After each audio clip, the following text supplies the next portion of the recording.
Morning everybody, the sun is out, the coffee is made, not brewed because it's just instant coffee, and today is a reading vlog. Oh no, I left it too long, now it's not warm enough.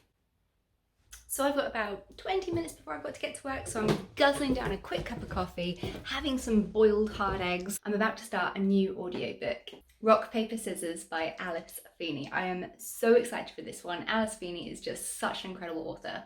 So I believe Rock, Paper, Scissors is about this couple whose marriage is like severely on the rocks, and they win this trip to Scotland for their anniversary. So the guy is this self-confessed workaholic screenwriter who suffers with face blindness, but they didn't win this trip to Scotland just randomly. Someone doesn't want them to have the happily ever after, and one of them is lying.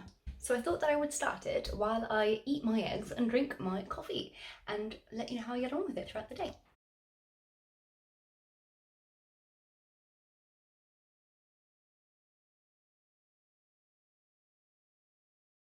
Okay, so I just finished the first chapter and it's just instantly, it sucks you right in. It opens up straight away acknowledging his face blindness, which, you know, I think it's such a fascinating thing to have. So I'm really excited to learn more about that. I mean, the wife is saying things like he'll pass her in the street and not even know who she is. And that's just mad to me. So it's definitely a condition that I'm excited to learn more about in this book.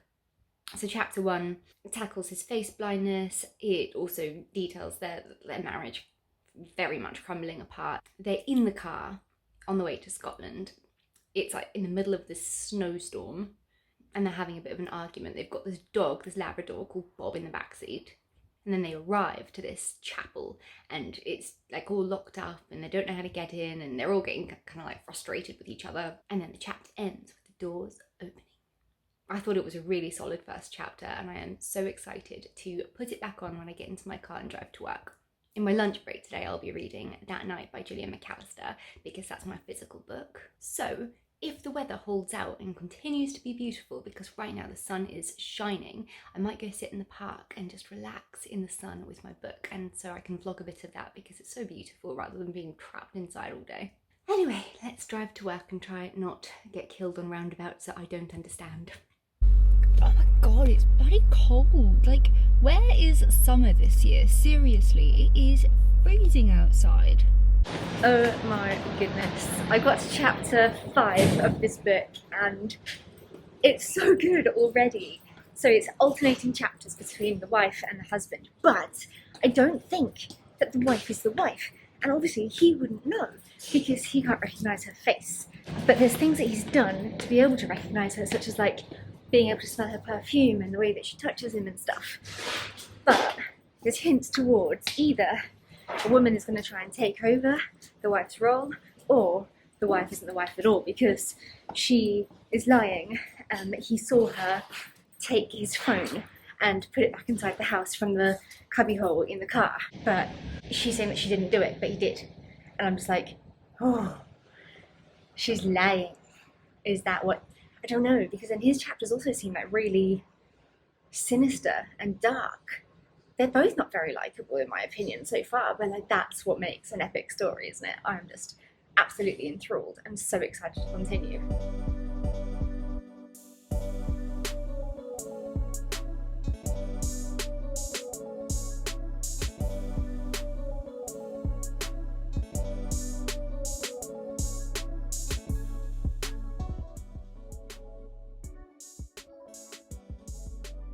This is bliss. I love coming here on my lunch breaks on a nice, warm, sunny day. So I managed to get 2 hours into this audiobook. There's some things I'm just like, oh my god, it's so lovely. Like the guy Adam, he proposes to the girl Amelia, and it kind of like, so the book is kind of flitting back and forth in their relationship to when it was really good and then the breakdown of it. And there's this, one of the chapters shares how he proposed to her and how they got their dog, this Labrador called Bob. And basically she'd fallen head over heels in love with this little puppy, but she worked in a vet clinic or something, so she had to screen people and make sure that they were the right person to adopt this puppy. And if she didn't approve of them, then obviously they wouldn't get picked to be the adoptive parents of the puppy. But he obviously knew that she was besotted with the puppy and had set up this meeting that she had to go into to see who these people are that wanted to adopt the puppy. So she walks in and the puppy's already got a collar around its neck, and she's like, what is this? Like, why are these people making it seem like they already own it? They haven't gone through like the screening process yet. And she's like really finicky about it. And then she checks the collar and it says marry me on it, which back in the day when I was all happy and in love in Australia, that's literally, that was like my dream proposal right there. Get me a puppy. And I didn't want like a little tag with a marry me. I kind of wanted the engagement ring on the collar. That was like my little dream. But yeah, just reading about it in the book was just a lovely little thing. That it's just such a thoughtful way to propose, I think. So I like that part in the book. And so far, 2 hours in, where's the sun going? No! That cloud better disappear soon. Anyway, so now it's their first night in this chapel in Scotland, and it's all a bit weird. Like, 1 second the door was locked and they couldn't get in, and the next thing it was unlocked and wide open, and so they were like, this is a bit odd. But they enter, and now I think it's like later on in the night, and Amelia sees someone and it gives her a fright and she drops a glass, and now she's slit her finger open, and he's about to go outside and check. Yeah, the tension building is good. I feel like as characters, Adam and Amelia are both very fleshed out, more so Adam than Amelia really, because there's a lot more depth to him that we're getting with the face blindness and the things he struggles with. We're understanding his passion for writing and what he does and his successes. Amelia's chapters are a bit more confusing and cryptic, because that's where like the questions come into everything, and we're not really sure like what's happening. Is she Amelia, or is she someone pretending to be Amelia because he doesn't know what her face looks like? But then you're reading the chapters and it sounds like her, but then there's like little bits and you're just like not too sure. So it's very, very intriguing, and I'm loving it. So far I predict this to be an absolute 5-star read. However, now that I am out in the sun for my lunch break, I'll be reading a few chapters of That Night by Gillian McAllister. I am currently on page 43 and I'm so enjoying it. So this is about this girl who has gone to Italy, I think, to this resort that she owns with her siblings. They're there on holiday, and one night she hits someone and kills him, and her siblings help bury the body, because either which way, like, she would go to jail, and she's got a son and she doesn't want to leave alone. But then it also comes out that they all seem to have a bit of a bicker or an argument with this guy in this market. So like the brother, apparently the guy that they'd hit had squeezed his girlfriend's bum, so he was upset and got into a fist up with him, a punch up, and I believe that the other siblings also had a bit of a row with him, so there would be reason behind the murder. However, the girl that did hit him is claiming that it's definitely a mistake and she didn't mean to do it. But did she? Who knows? So let's get reading.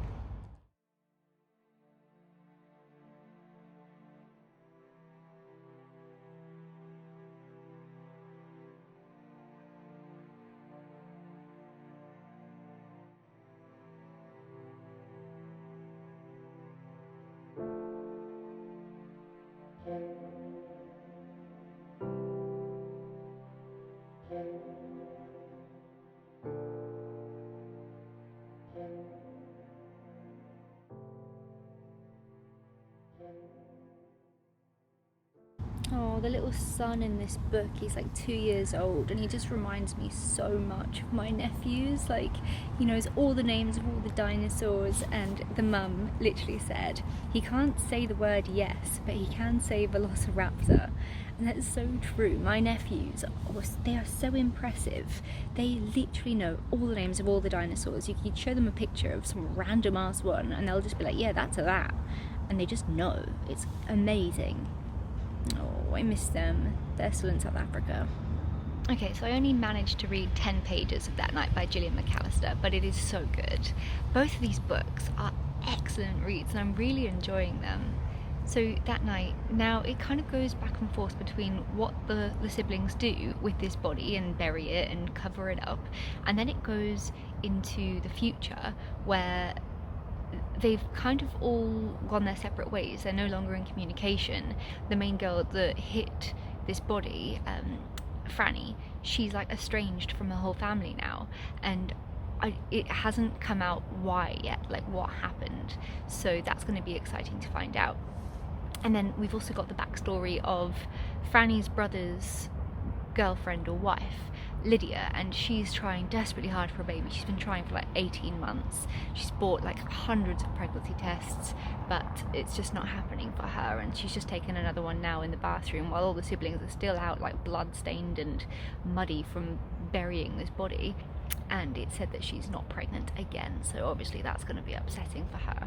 So because it was only 10 pages, it was a little bit more slow, but I think maybe this evening I'm going to have more time to just really invest myself into this book, because it's so enjoyable every time I pick it up, so I need to just give it a good couple of hours of my time. But for now, back to work, and while I walk back I will be listening to more of Rock, Paper, Scissors by Alice Feeney.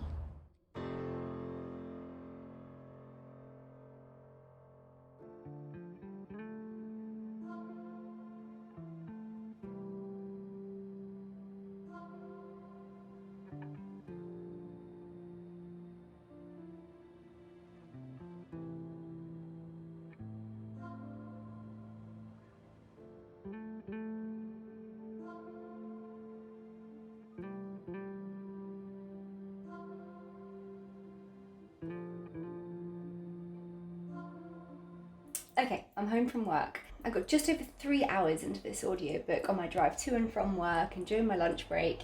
I think it's a book that I am going to need to pay attention to a lot. So now I'm home and I'm just going to be cooking my dinner. I got myself a steak because I was just craving a good steak. And I'm going to chop up some broccoli, some zucchini and some mushrooms to go with it. So I'm going to do that and carry on listening to it. I'm just going to chop up my broccoli while I talk to you. So it's just a bit bizarre. So there's this woman who's also in the chat, like in alternating chapters, called Robin. So there's obviously something that she wants to do, because it seems like she's got this plan in place against this couple. And then they wind up in this like basement and the power goes out and the wife has this asthma attack and the husband has to run and get like her inhaler, and then somehow everything's fine. And then they go find their bedroom and there's a big sign saying like, oh yeah, sorry, no dog at this point, and their dog's been acting up. Their dog's like snarling and growling and isn't happy about something, and that's just not their dog's personality at all. And then they go into the bedroom and it's almost like a complete decor replica of their bedroom at home. So everything's just a bit creepy and a little bit weird. And now I've just gotten to this part where the husband is saying his wife's up to something, he knows it, because just a little while ago she took out life insurance in his name and made him sign it when she thought that he was drunk or something. So there's many layers to its story, and I am having fun trying to figure it out, but I have no idea what's happening. But for now, I'm just going to carry on listening. I'm sorry, but this is one bloody impressive zucchini.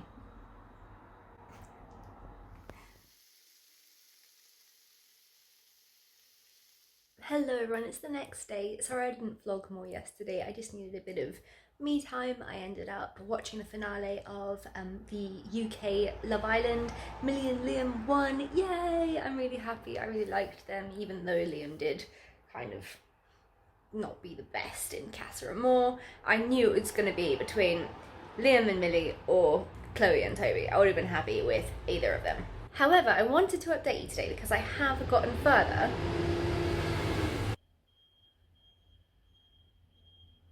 That beepy is going to piss me off. Let's move into another room. Bloody high street living, I tell you. I kind of feel like this is just becoming my normal place to film because it's the only quiet place in the house when the neighbours aren't making a bloody noise. I wanted to update you this morning because I did get further into Rock, Paper, Scissors by Alice Feeney last night. Oh my goodness. So I've kind of figured out all the chapters now. So the wife writes her husband a letter every year on their anniversary, and you know they do the normal basic thing that a lot of married couples do on their anniversary. They go through all the symbols of marriage through the years, like paper, cotton, leather, blah blah blah, and every year's kind of got this theme around that. So you get the letters of what's going on in their lives through each year on their anniversary, and you also get the chapters of now, them in this chapel trying to figure out what the hell is going on. But they seem like complete different people, like bizarrely different. They are so hardened, and from Adam's side it's just like there's no love left. There's almost like this resentment towards his wife. And the book tackles things like infertility, which I'm currently reading about in that night as well, which is a potential trigger for some readers. So to be reading two books at the same time about infertility amongst some of the characters is just like, oh, okay. So Amelia in Rock, Paper, Scissors kind of used their dog Bob as her child, and now he's gone missing. But they don't understand how, because the chapel was locked. Like, they were pretty much locked in, but the dog has now disappeared, and outside is this brutal snowstorm, and they just know if the dog has somehow gotten out, it's not going to survive very long.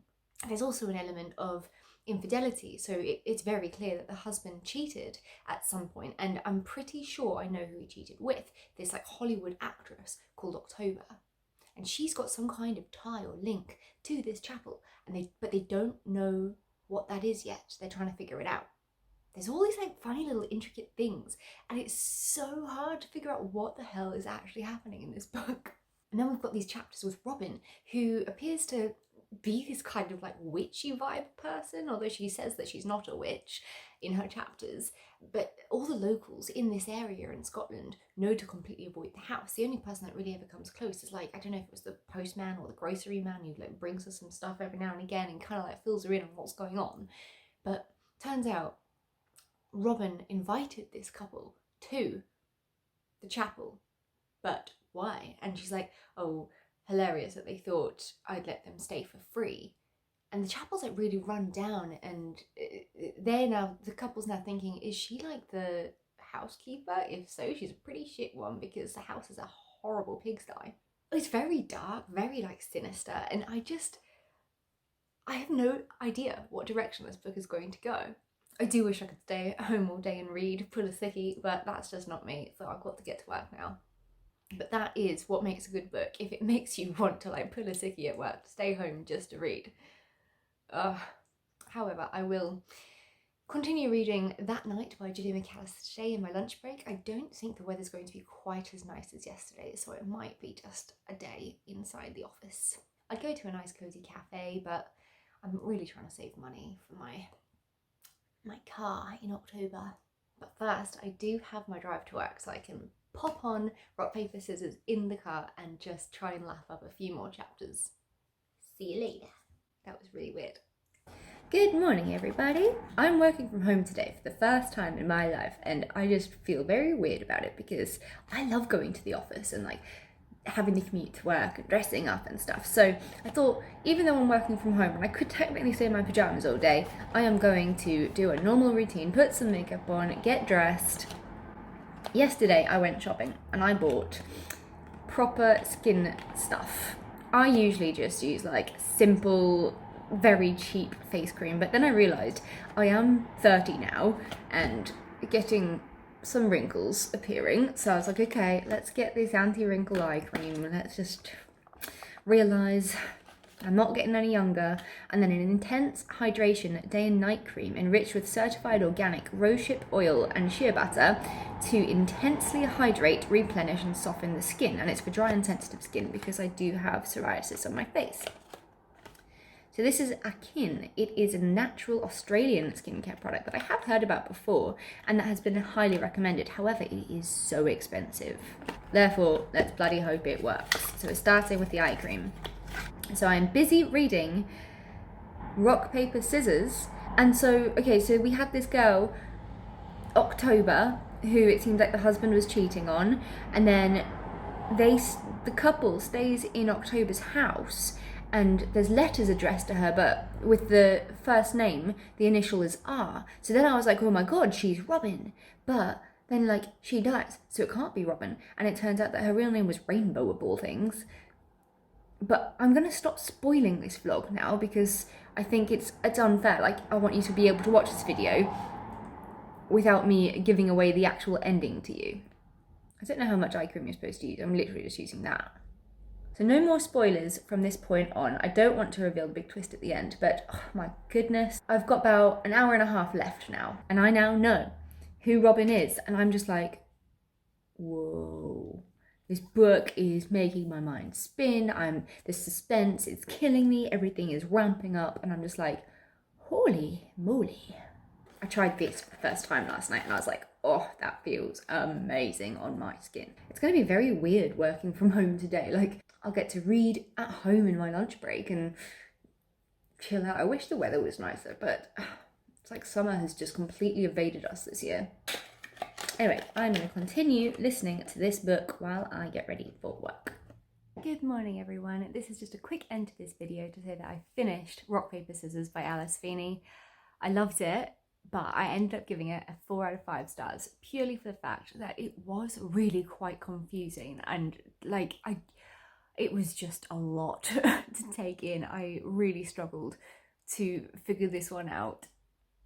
Maybe it was like a little bit too complicated. Yes, it was still really, really clever, really enjoyable, full of suspense. I did love it, and I think it would make an excellent TV show. And I do know that Alice Feeney's book, which one is it? Is it His and Hers? It's about to become a TV show, so that's going to be really, really exciting. I'm still working my way through That Night by Gillian McAllister, but as always, I don't often have the most time to read physical books and just sit down and enjoy leisurely time. So that is a book that I will continue to read. However, this vlog is getting long, so I will end it and give you a new reading vlog soon. Have a lovely day further, and I'll talk to you all soon. Mwah.